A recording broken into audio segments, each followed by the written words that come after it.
Менің балалық шағым кеңес дәуірінде өтті. Көктем шыға салысымен мектеп оқушыларын сабақтан босатып, бәрімізді мақта егістігіне алып баратын.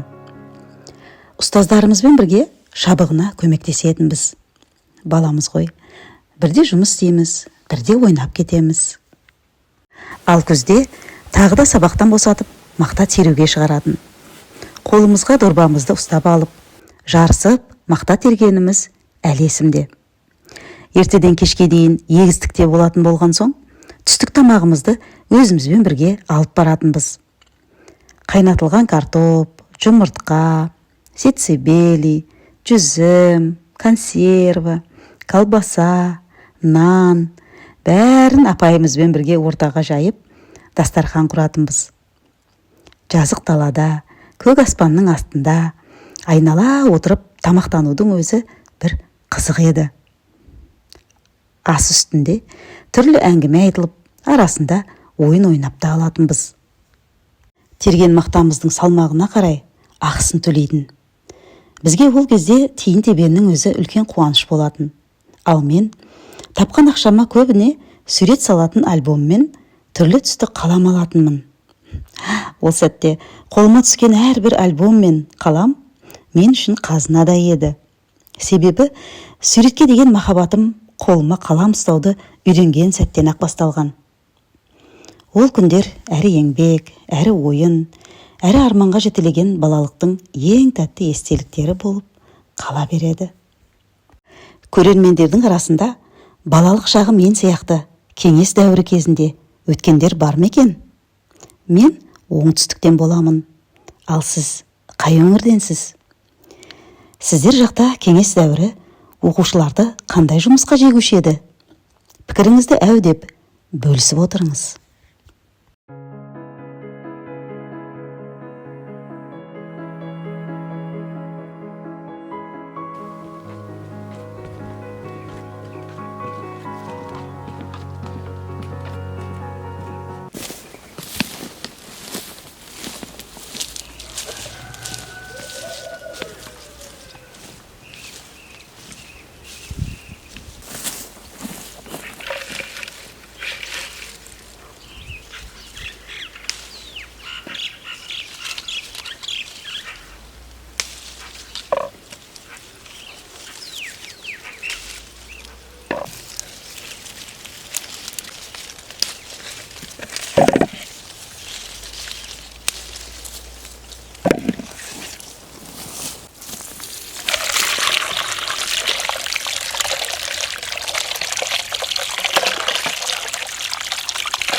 Екі жыл бойы жасаған еңбегім жемісін берді.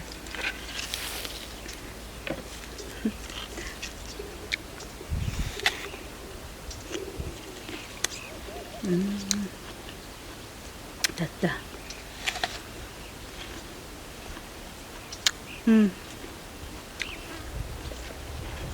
Алма тәтті. Өте тәтті.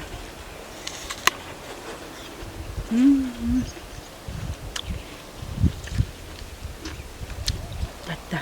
Алма пісті. Ауызға түсті.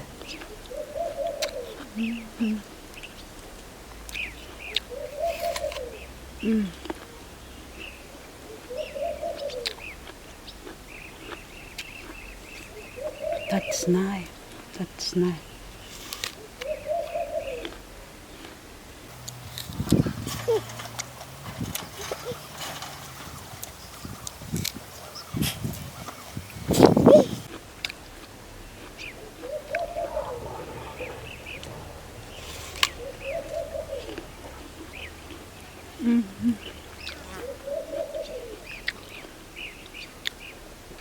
Тәтті.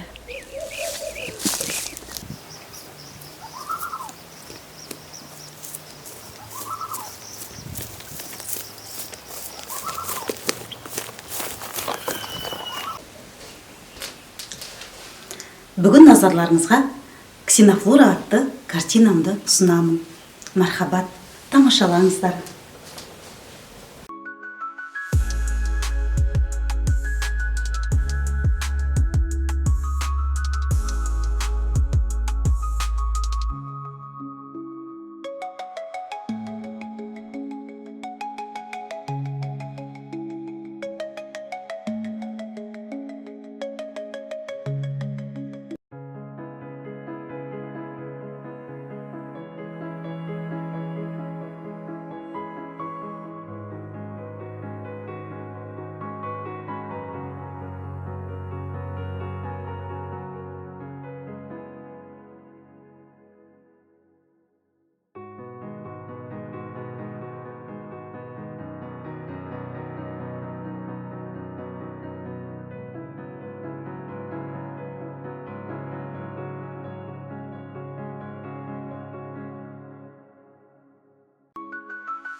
Ксенофлора менің қиялымдағы табиғат.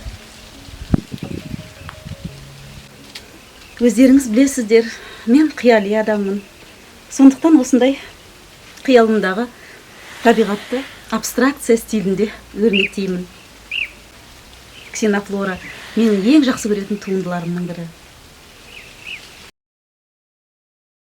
Осы арнаға жазылыңыз. Әлі талай қиял ғажайып картиналардың туындауына куә боласыз. Және де жаңа бейне жазба сізге бірінші болып көрінетін болады.